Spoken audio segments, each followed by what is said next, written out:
Hello दोस्तों, आप हैं ऑनलाइन जीके मंच यूट्यूब चैनल पर। दोस्तों, इस वीडियो में इंडियन पॉलिटी का एक काफ़ी ही इम्पोर्टेंट टॉपिक है प्राइम मिनिस्टर। तो उससे संबंधित जो भी इम्पोर्टेंट क्वेश्चन है वह इस वीडियो में दिया गया है। तो आप बिना वीडियो को स्किप किए लास्ट तक हमारे साथ बने रहिए। और साथ ही में दोस्तों, अगर आप जीके का और भी वीडियो देखना चाहते हैं तो इसका लिंक हमने आपको आई बटन में और डिस्क्रिप्शन बॉक्स में दे दिया है, तो वहाँ से जा कर के आप उसे देख सकते हैं। तो चलिए शुरू करते हैं आज का वीडियो। पहला सवाल है, मंत्री परिषद का प्रधान कौन होता है? तो इसके बारे में हमारे संविधान के अनुच्छेद 74 में बताया गया है कि राष्ट्रपति की सहायता और राष्ट्रपति को सलाह देने के लिए एक मंत्री परिषद होगी, और यह जो मंत्री परिषद है इसका प्रधान होगा प्रधानमंत्री। तो प्रधानमंत्री राइट आंसर हो जाएगा। तो मंत्री परिषद का जो प्रधान होता है वह होता है प्रधानमंत्री। ठीक है, अगला सवाल देखते हैं। भारत के प्रधानमंत्री, तो राइट आंसर है ऑप्शन है, नियुक्त होते हैं, और इनकी नियुक्ति की जाती है भारत के राष्ट्रपति के द्वारा। और ये जो प्रधानमंत्री है यह लोकसभा में बहुमत दल का नेता होता है। ठीक है, क्वेश्चन नंबर 3 देखते हैं। क्या किसी गैर सांसद को भी प्रधानमंत्री अपनी मंत्री परिषद में शामिल कर सकता है? तो राइट आंसर है ऑप्शन बी, 6 माह के लिए प्रधानमंत्री जो है वह गैर सांसद को भी मंत्री परिषद में शामिल कर सकता है। लेकिन इसमें क्या है कि वह जो व्यक्ति है उसे 6 माह के भीतर लोकसभा या फिर राज्यसभा का सदस्य बनना पड़ेगा। अगर ऐसा नहीं हो पाता है तो वह व्यक्ति मंत्री नहीं रह सकता है। क्वेश्चन नंबर 4 देखते हैं। लगातार दूसरी बार प्रधानमंत्री पद पर रहने वाला व्यक्ति कौन है इनमें से? तो राइट आंसर है ऑप्शन डी, उपर्युक्त सभी, यानी कि जवाहरलाल नेहरू, डॉक्टर मनमोहन सिंह और अटल बिहारी वाजपेयी, ये तीनों लगातार 2 बार भारत के प्रधानमंत्री रह चुके हैं। तो चलिए अगला सवाल देखें। संघीय मंत्रिमंडल की बैठक की अध्यक्षता कौन करता है? तो राइट आंसर है ऑप्शन बी, प्रधानमंत्री जो है वही संघीय मंत्रिमंडल की जो बैठक होती है उसकी अध्यक्षता करता है। अगला सवाल देखते हैं।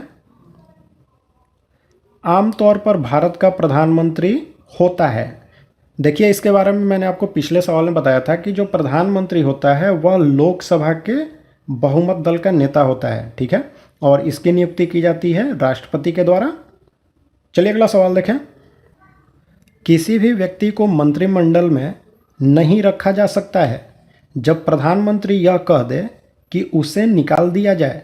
यह बात किसके द्वारा कही गई थी? तो राइट आंसर है option D, doctor Bhimrao Ambedkar के द्वारा कही गई थी कि कोई भी व्यक्ति मंत्रिमंडल में नहीं रह सकता है जबकि प्रधानमंत्री द्वारा यह कह दिया जाए कि उसे मंत्रिमंडल से बाहर निकाल दिया जाए। ठीक है, अगला सवाल देखते हैं।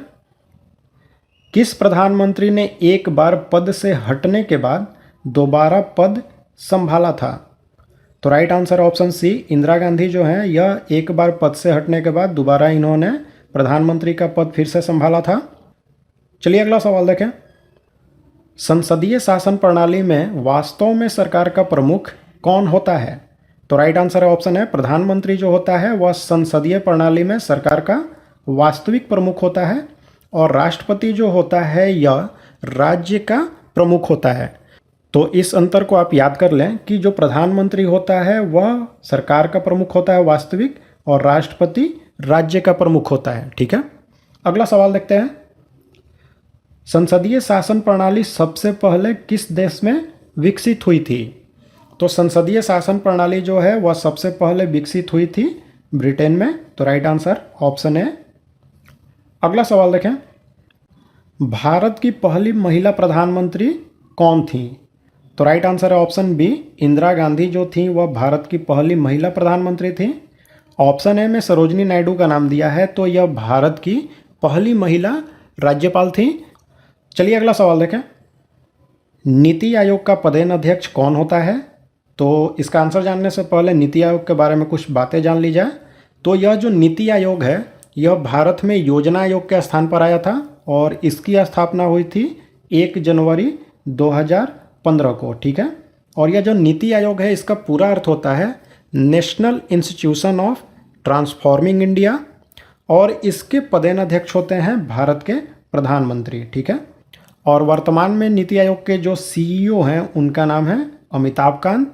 तो इसे भी आपको याद रखना है। यह करंट अफेयर्स की दृष्टिकोण से काफ़ी महत्वपूर्ण क्वेश्चन है। और नीति आयोग के जो पदेन अध्यक्ष होते हैं वह होते हैं भारत के प्रधानमंत्री। अगला सवाल देखें, पहले गैर कांग्रेसी प्रधानमंत्री कौन थे?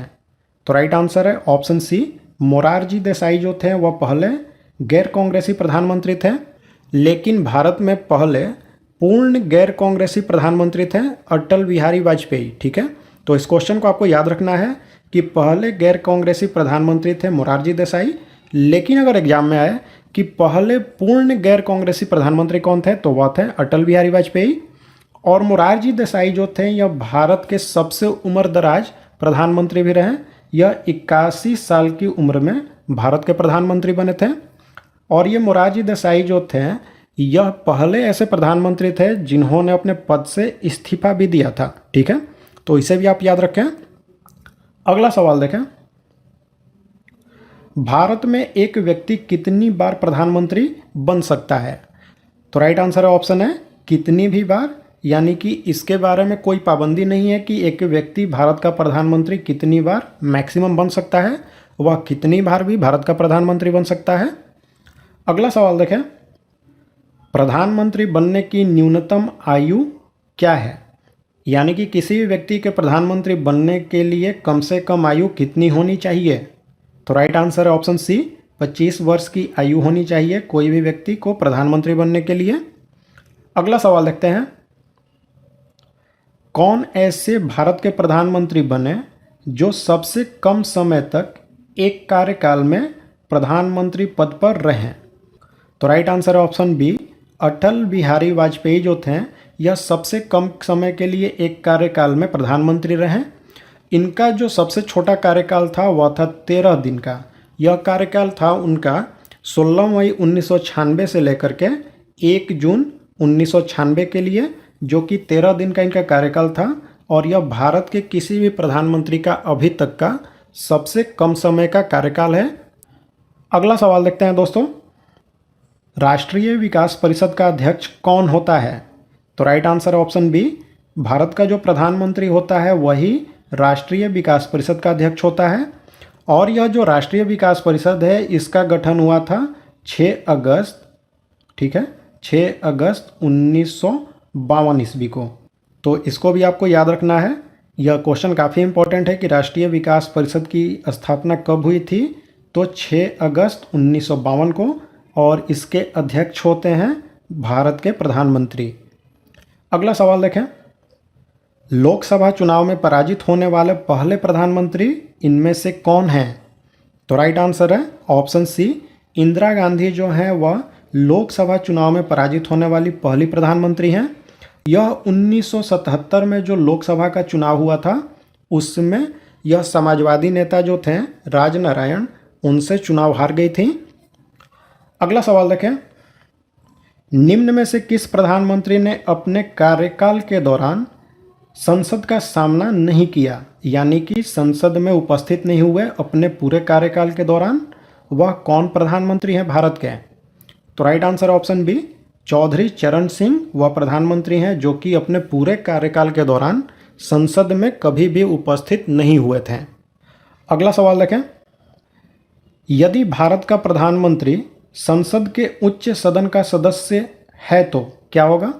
तो उच्च सदन यानी कि राज्यसभा का अगर सदस्य है भारत का प्रधानमंत्री, तो इसमें से क्या हो सकता है? तो राइट आंसर है ऑप्शन है, विश्वास मत नहीं दे पाएगा अगर प्रधानमंत्री उच्च सदन का सदस्य होगा तो। अगला सवाल देखते हैं, अभी तक पद पर रहते हुए कितने प्रधानमंत्रियों की मृत्यु हुई है? तो राइट आंसर है ऑप्शन बी, कुल 3 भारत के प्रधानमंत्री ऐसे रहे जो कि पद पर रहते हुए उनकी मृत्यु हो गई। यह थे जवाहरलाल नेहरू, इंदिरा गांधी और लाल बहादुर शास्त्री। ठीक है, अगला सवाल देखें, अविश्वास प्रस्ताव के द्वारा किस प्रधानमंत्री को सबसे पहले पद से हटाया गया था? तो राइट आंसर है ऑप्शन डी, चौधरी चरण सिंह को। देखिए पिछले सवाल में हमने देखा कि सबसे पहली बार किस प्रधानमंत्री ने अपने पद से इस्तीफा दिया, तो वह थे मोरारजी देसाई। लेकिन अविश्वास प्रस्ताव के द्वारा सबसे पहले पद से हटे थे चौधरी चरण सिंह। और सवाल यह भी आता है कि भारत के कौन से प्रधानमंत्री हैं जिनके खिलाफ सबसे पहली बार अविश्वास प्रस्ताव लाया गया था। तो वह थे जवाहरलाल नेहरू। ठीक है, जवाहरलाल नेहरू के खिलाफ सबसे पहली बार अविश्वास प्रस्ताव लाया गया, लेकिन सबसे ज़्यादा अविश्वास प्रस्ताव लाया गया था इंदिरा गांधी के खिलाफ। ठीक है, अगला सवाल देखें, किसने 2 बार कार्यवाहक प्रधानमंत्री के रूप में पद ग्रहण किया था। तो राइट आंसर है ऑप्शन सी, गुलजारी लाल नंदा जो हैं यह 2 बार भारत के कार्यवाहक प्रधानमंत्री रह चुके हैं। क्वेश्चन नंबर 24 देखें, सबसे कम उम्र में प्रधानमंत्री बनने वाले व्यक्ति कौन है इनमें से। तो राइट आंसर है ऑप्शन है राजीव गांधी जो हैं वह सबसे कम उम्र में भारत के प्रधानमंत्री बने। और पिछले सवाल में हमने पढ़ा कि सबसे ज़्यादा उम्र में कौन व्यक्ति भारत का प्रधानमंत्री बना, तो वह थे मोरारजी देसाई। चलिए अगला सवाल देखें दोस्तों, प्रधानमंत्री पद पर सबसे लंबे समय तक कौन रहा। तो राइट आंसर है ऑप्शन बी, जवाहरलाल नेहरू जो कि भारत के पहले प्रधानमंत्री भी थे।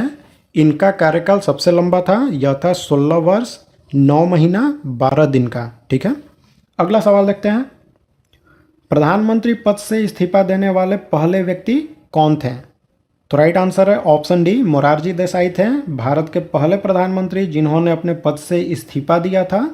तो अब यहाँ पर एक सवाल यह भी बनता है कि भारत के कौन प्रधानमंत्री थे जो कि विश्वास मत प्राप्त नहीं कर सके, जिसके कारण उन्हें पद से इस्तीफा देना पड़ा। तो वह थे वीपी सिंह। चलिए अगला सवाल देखते हैं, किस अनुच्छेद के अनुसार प्रधानमंत्री राष्ट्रपति और मंत्रिपरिषद के बीच कड़ी है।